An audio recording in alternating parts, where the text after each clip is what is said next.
YouTube, guess what? I'm back with another RC video. Bam!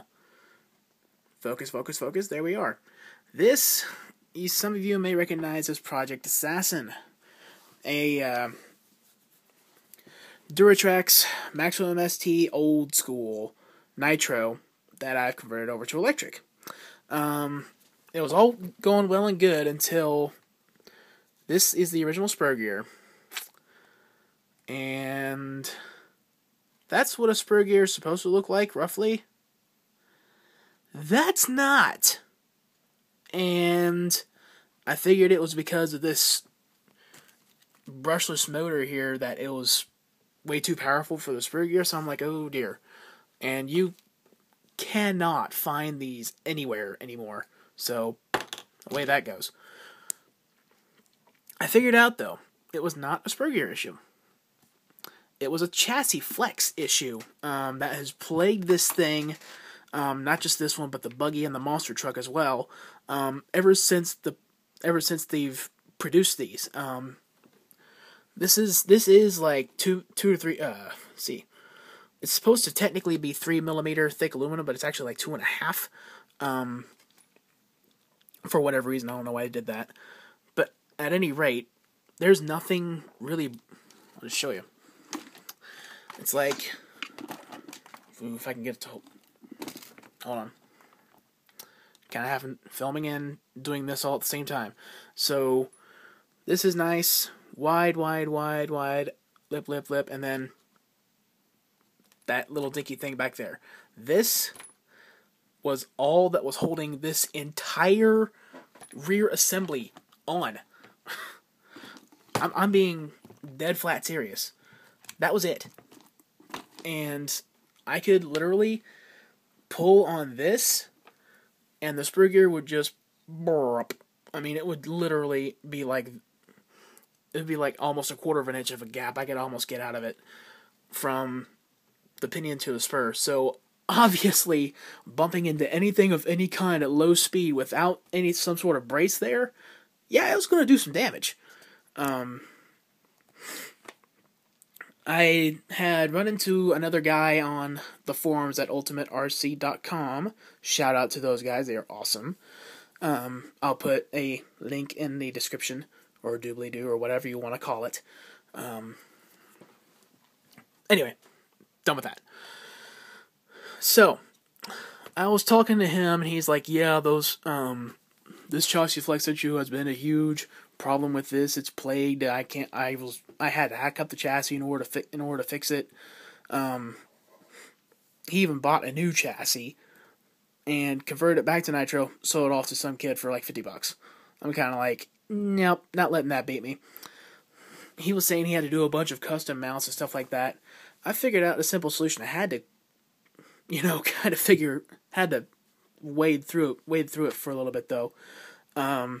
A lot of people were suggesting brace this back here or something, bolt up something, or I figured like epoxying sheets of aluminum across the bottom to thicken it up a little more, because there's a little gap here I could use, or stuff like that. And then I paused a minute.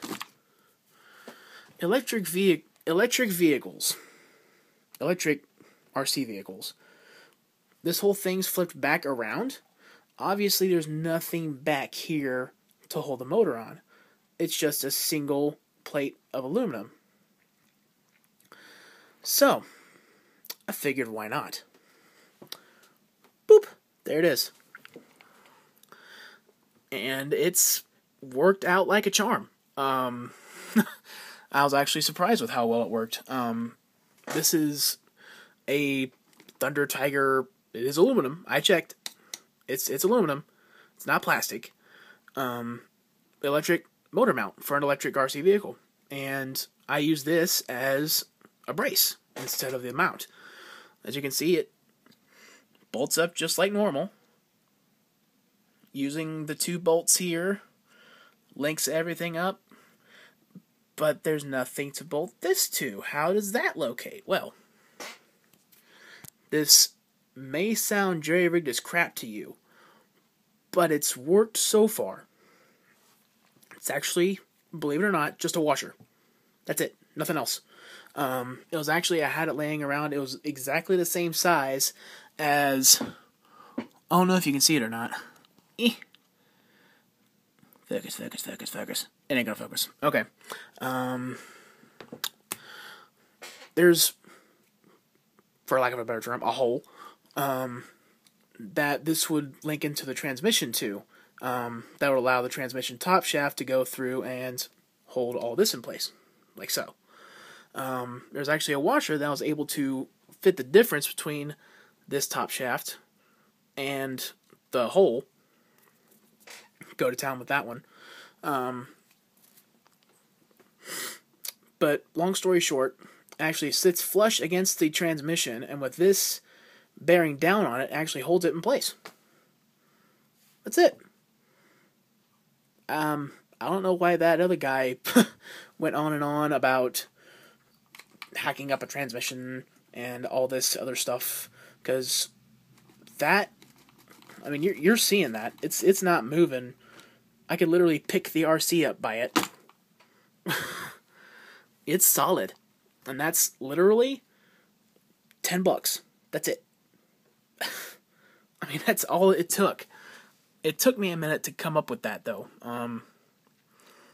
I was going all over the forums trying to figure out, asking people on the forums, what do I do? I want to keep going with this. And it turned out to be possibly the simplest of fixes that I've ever seen in my life. There's just one issue that I don't like, and it's this right here. There's actually a lot of friction because this back slipper clutch plate is now butted up against that washer, and it's creating some friction. I mean, the transmission still moves,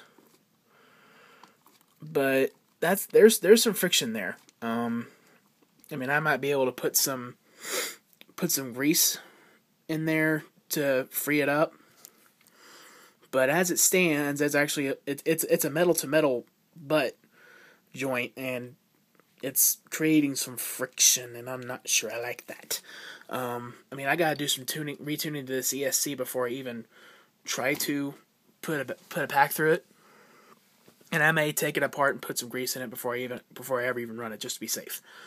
Other than that, though, this thing's looking good once again. Another update, I switched from the 32 pitch. I mean, people with sharp eyes have already noticed this already. Wow, awesome grammar there, Lance. From 32 to 48 pitch gears, because that's bye-bye. With this now being braced, I don't need the bigger teeth to try to keep a mesh. So this opens up a lot more options for tuning. This is a small spur, this is a large pinion, so I'm betting if I can get this to work, I'm going to get some serious speed out of this thing, and I'm going to love every minute of it. And that's what I wanted this to be to begin with. I actually have, my other big concern are these big, huge monster tire meets that, why they put monster truck tires on a stadium truck in the first place, I'll never comprehend. Because, yeah, that doesn't make sense. But I have my fiance's rig up there, and that's a proper stadium truck, and it has the 2.2-inch wheels, and already has the 12mm hex link-ups that match this, and it has the proper stadium truck tires, which are actually a smaller diameter than the monster truck tires. So I might give that a go, but I think I'm going to try it with the stock meats on it first, because these are already starting to wear out, and I just want to wear them out, because I don't want to... I'm frugal, I'm trying to say, and I don't want to throw them away because there's still tread left on them. Anyway, that said, gotta charge this up, and then tune the ESC. I put way too much I need to dial back the punch control a little bit. I put way too much initial punch in to start with. And also, funny thing about that, the ESC calibration card, I guess you would say, that came with it, yeah, it fried out. So, I mean, there's a little button blinking mode that I have to go through and tap, tap, tap, beep, beep, beep, tap, tap, tap. That's going to be annoying, but at least I can still dial back that punch control a little bit. But yeah, that's pretty much all I have to do, and hopefully this will be a fully operational, hallelujah, RC again. And I so did not want to give up on this, and that's what happens. Persistence will pay off, and ingenuity will take hold. So that's it. I don't got anything else. You guys have a good one. Peace out.